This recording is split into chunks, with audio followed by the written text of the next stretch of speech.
За сайн анаад Хөөе сайн уу? сайн сайхан юу вэ? Сайн. Ажил тавлаг уу? Тавлаг. Шинээс нь тусламж хэрэг болоод чаддаггүй хэлээ. Нас нэг хэдэн үнтэй нийлж бараанд явхаад сурснараа чанд дээр өргөдлээ. Мөнгө.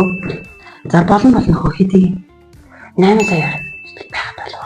8 сая. За чивтэрээ мөглөж авсарлаа биш. Болно. Харин хэзээ өгөх юм? Сар дотроо болоод сар л гэж. Үнтэй хүү хэвээрээ юу? Хүү харин жоохон битгэл байгаа. Гэтэ яг юм удаа хэвэрэн л үгүй. Цааш ч юу нэг битгэх шиг. Заашгүй баярлалаа наад. За тэгвэл гэрээ хийчихв. Тэгээд энэ балар сурч. За дээрх тохиолдолд заасанчлан иргэд хооронд хүү тооцож нэгэндээ мөнгө зээлүүлэх тохиолдол түгээмэл гардаг. За дээрх харилцааг зохицуулахаар мөнгөн зээлийн үйл ажиллагааг зохицуулах тухай хууль нь 2022 онд батлагдаж 2023 оны 3 дугаар сараас дагаж мөрдөж эхэлсэн. За хуулийн зааснаар барьцаалан зээлдүүлэх буюу бидний хэлж зааснаар ломбардын үйлчлэгээ үзүүлэх хуулийн этгээд үзүүлнэ. За иргэд байн гашиг болох зорилгоор зээлийн үйл ажиллагааг эрхлэхдээ эрх бүхий этгээдэд журам заасны дагуу заавал бүртгүүлнэ. За зээлийн үйл ажиллагаа эрхлэхээр бүртгүүлээгүй иргэн нь байн гашиг олох зорилгоор хүү тооцсон гэрээ байгуулж зээл олгосон болвол зээлийн хүү авах эрхээ алдах нэ.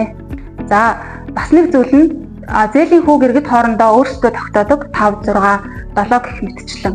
За энэ хуулинд бол санхүүгийн зохицуулах хорооны дэргэдэх бодлогын зөвлөл зээлийн хүүгийн дээд хэмжээг тогтоохоор зохицуулсан байгаа. За 2024 оны 1-р сарын 18-ны өдрийн бодлогын зөвлөлийн тогтоолоор зээлийн хүүгийн дээд хэмжээг 4.5% байхаар тогтоосон. Одоо Facebook дээр олон комент чатнууд дээр зээлийн хүү чөлөөлнө, хуваарь зээл олгоно гэсэн ингээд зарууд явдаг штэ. Энэ хуулинд тэр нийцсэн байдаг юм болоо. За зээлийн үйлчлэгээ үзүүлэх зөвшөөрөл аваагүй этгээд нь зээлийн үйлчлэгээ үзүүлэх болон за зээлийн үйлчлэгээ үзүүлэх талаар зар сурталчилгааг Facebook орчин ашиглаж сурталчилгаа явуулах нь хориотой.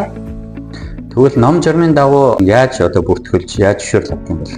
За зээлийн үйлчлэгээ үзүүлэхийг хүссэн иргэн нь аймаг нийслэлийнхээ засаг даргаад хүсэлтээ гаргаж бүртгүүлнэ. Хэрэв хуулийн этгээд бол санхүүгийн зохицуулах хороонд хүсэлтээ гаргаж бүртгүүлэхээр байгаа.